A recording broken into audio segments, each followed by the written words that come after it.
Dengan Nabi Muhammad itu berarti Nabi Muhammad itu tidak dianggap beriman.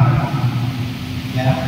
Termasuk tidak mengimani kitab Al-Quran, meskipun itu ahli kitab, mereka juga menganggap iman, tapi ada Nabi, ada kitab yang tidak iman, itu berarti tidak dianggap beriman.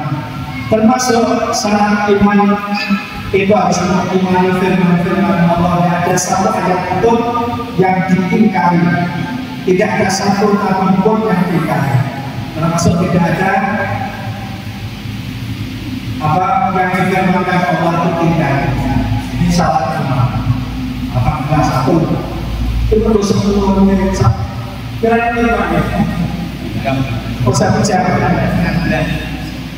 Ya, semoga bisa mencapai. Yang kedua, wa ala rabbihim yatawakkalun, hanya kepada Tuhan mereka yaitu Allah mereka tawakal. Mestinya sesungguhnya bahasa yang benar itu yatawakkalun ala rabbihim, mereka menghendakkan diri atau tawakal kepada Tuhan mereka. Tetapi bahasa dibalik kepada Allah mereka bertawakal. Itu menandakan bahwa hanya menunjukkan hanya, jadi tidak kepada yang lain untuk memasrahkan diri. Jadi hidupnya tawakal itu hanya kepada Allah. Tawakal bersandar menyandarkan hidup hanya kepada Allah, tidak kepada yang lain. Jadi tidak menyandarkan hidup kepada keluarga. Keluarga itu jadi presiden dari kawan. Tidak begitu. Jadi sandarannya kepada Allah. Termasuk tidak takut menghadapi hidup, karena hidup ini dijamin oleh Allah, khususnya masalah rezeki. Bahwa minta balik ila Allah Subhanahu, tidak ada makhluk yang mengatakan kecuali rezekinya ditanggung oleh Allah, sehingga tidak terlalu panik sibuk, termasuk khawatir terhadap anak-anak yang sudah anak kita diomong. Orang pasrahkan semuanya kepada Allah. Ada kadang-kadang orang terlalu khawatir. Jadi yang mengkumpulkan gue mau semua dunia lupa bahwa semua itu yang menentukan masa depan adalah Allah. Jadi disadarkan kepada Allah, sehingga saat anak-anaknya yang masuk ke kabupaten dijauhkan juga ada yang begitu ya. Tidak usah, semuanya serahkan kepada Allah. Jadi karena semua yang terjadi itu sebetulnya tidak lepas dari takdir dari Allah. Itu rukun imannya karena iman pada takdir. Nah, makanya kalau iman pada takdir memang tawakalnya kepada Allah Subhanahu wa Ta'ala.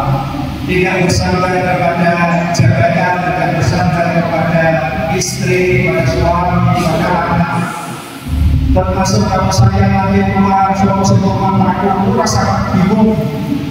Ya sebagai orang kita bisa bingung. Nanti diserahkan kepada Allah SWT. Banyak kadang-kadang ada orang tua yang sejak lama mereka sudah ngomong, ini sudah tidak memberitakan rumah aku dari tua. Ada yang begitu. Jangan begitu, tidak usah. Karena terkadang yang begitu yang disadari itu terkadang tidak kuat, malah terkadang nanti berdua. Lo kenapa ini banyak kasus jadi orang ini malah mati bisik. Biasanya yang keluarga kisah nyata. Jadi sebenarnya tak boleh tak jadi rumah aku dari sekolah malah mati bisik.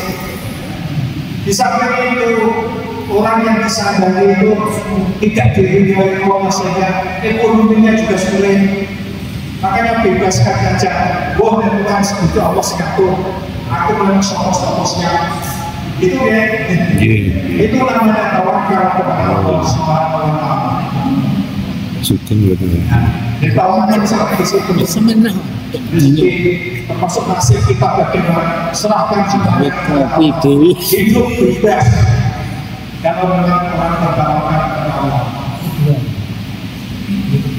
Sekarang mereka ketiga sejauh itu walladzina yajtanibuna kaba'iral ismi. Yang ketiga adalah menjauhi dosa besar. Ternyata tuntutannya itu tidak menjauhi semua dosa, tapi jauhi dosa besar. Bisa menjauhi dosa besar. Kalau dosa semuanya masih lek, kayak aku masih dulu dan dosa. Tapi saya buka supaya karena ini pengajian ini penting supaya ada hubungan batin supaya masuk ini tidak apa-apa. Makanya jangan suka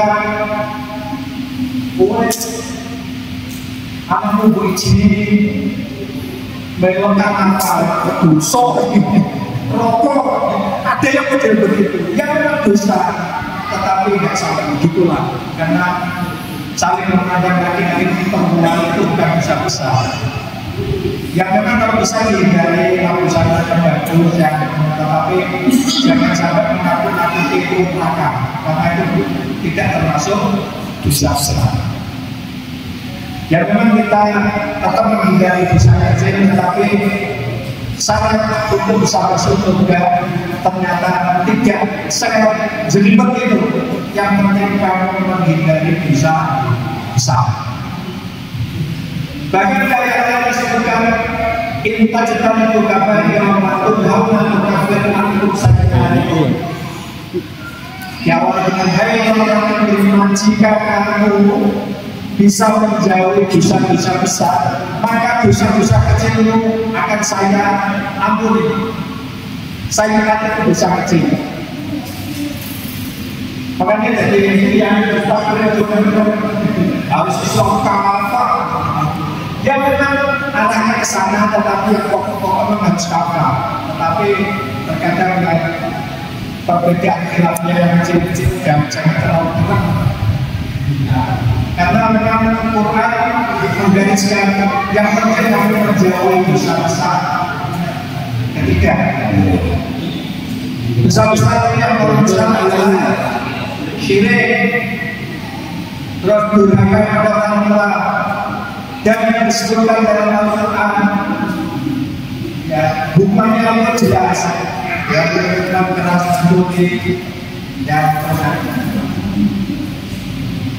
terus kemudian yang nomor 4 siapa wal fawahish dan menjauhi perbuatan kecil. Nomor 4 menjauhi perbuatan kecil. Perbuatan kecil itu biasanya ada kaitannya dengan seks, kaitannya dengan nafsu, misalnya zina.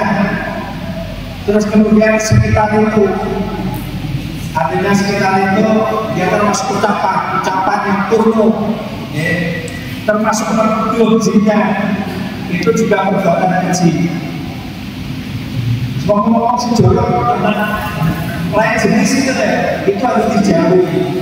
Sebagai orang yang beriman itu hendaknya menghindari itu.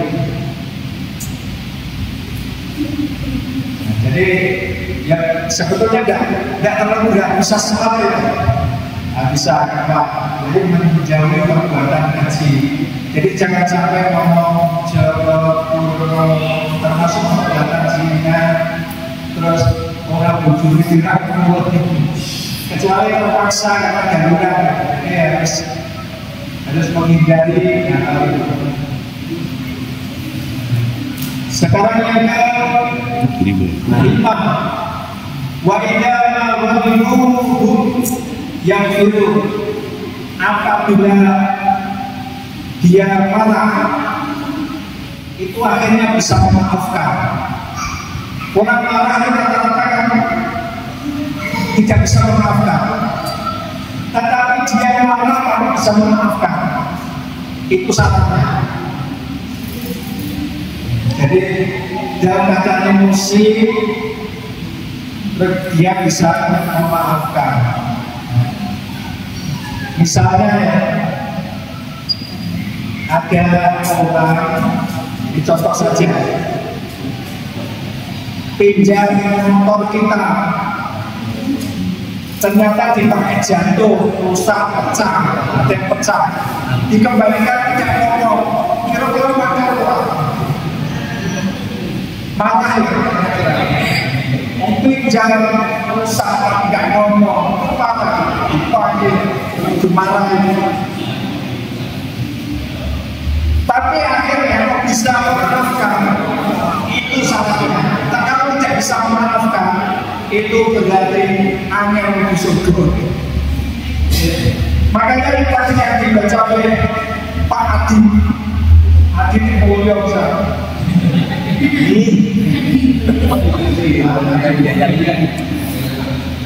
itu tanda-tanda orang yang bertakwa dan waqadimina al-ghaiba wa'afina 'anil nas.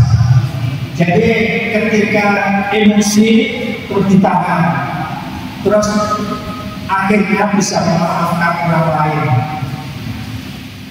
Jadi kalau umpama saya katakan tidak memaafkan, bisa kan tidak?